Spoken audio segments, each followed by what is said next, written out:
Hi everyone, welcome to my YouTube channel. Today I'll be color grading using DaVinci Resolve and Adobe Premiere Pro. This is going to be like a fast tutorial. I won't be saying too much of details, but if you need me to do a longer version, just let me know. So here you can see I'm into DaVinci Resolve, setting up my timeline. This is a 4K footage. I got it off Envato Elements, and as you can see the name on the footage, it is an ungraded footage of beautiful couple dancing tango. So here we have them, and I'll be walking you through how I color grade using DaVinci Resolve. I'm not the colorist, I'm just a normal video editor. So in DaVinci Resolve, while coloring, we have different nodes where I can use. So I created 4 different nodes. The first one, which is WB, it means white balance. Number 2 is going to be I name it details. Number 3, I name it grade. Number 4, I name it grade also, although I'm supposed to change that to glow, but we'll do that at the later part of the video.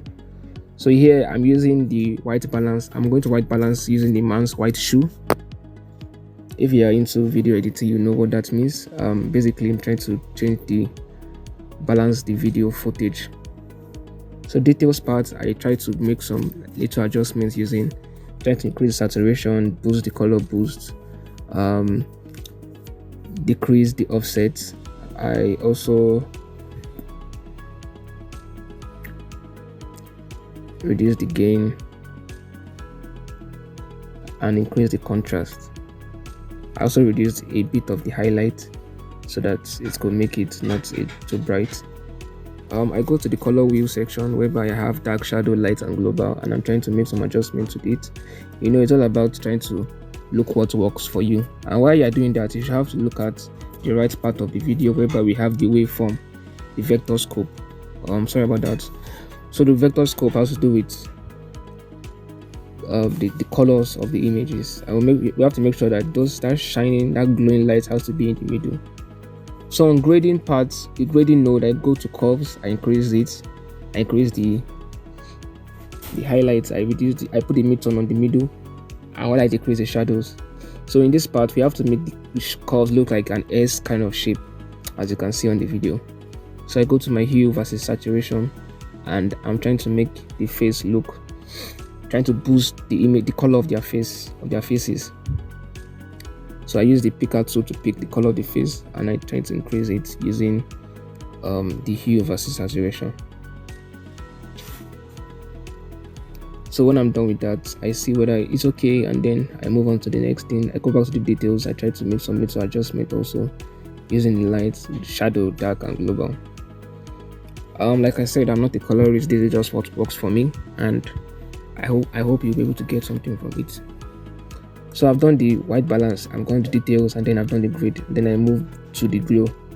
So like I mentioned earlier, the fourth node was supposed to be a glow name. So I try to change the name to glow so that it can make my nodes to be organized. So the glow simply means that, okay, to make the video look dreamy, that dreamy kind of vibe. So we make it look dreamy, so you can see it makes the background to shine a bit, giving it a kind of Disney feel. So that is that for the glow part. So as you can see, everything here has been done, and I'm looking through my clips to see what I could change, to see what I could still add. Basically this is something that is just basic, and this is just what works for me, like I said earlier. And yeah, so I graded this clip using 4 nodes: the white balance, details and grade, and the glow.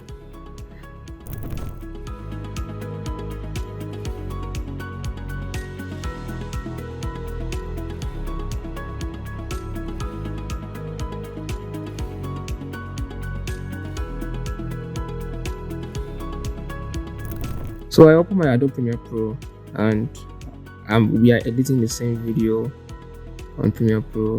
So I try to change my sequence settings because the video is in 4K and I like to edit in 920 by 1080 format. And the video I try to scale to frame size so as to fit my composition.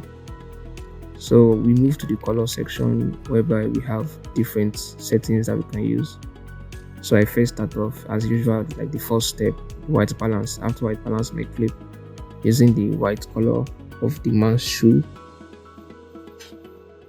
and then I head down to exposure. I decrease it a bit, I increase the contrast, I reduce the highlight a bit, and then I increase the shadow a bit, I decrease it, and then I increase the white, and then I move to creative, whereby we have different settings also. And then this part allow me to see the color, to see my color settings. Lumetri scope allow you to see the colors and different channels of those colors.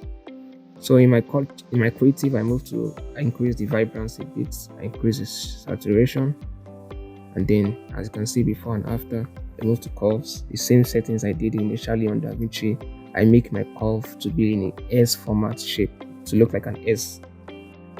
So we have that there, and then I move to HSL secondary to boost the color of their face. We want to make their face pop and to make it look appealing. So this is just making it. This is me selecting just the color of their face. As you can see, selecting the buildings and some things because it has almost the same color of their face. So I want to increase that, and then I increase the temperature and I boost the saturation a bit. I make the temperature warmer, and then you can see before and after. So this is just a fast tutorial. As you can see, we are done with this. We are done with color for this and vintage or vignette. I meant vignette. So you can see, you might want to put a black vignette into a white vignette, but I rather not put anything. So we are basically done with all the color grading. Well, we still want to add one more thing to also, boost the face also, and that is under the hue and saturation. So you'll be seeing before and after now. Like I mentioned, if you'd like to make me do a detailed tutorial video, just let me know in the comments. I would love to do that. This was just like a test to see how this can go, and we save our clip. Now you can see before and after. Thank you for watching. I'd like you to subscribe. I appreciate it.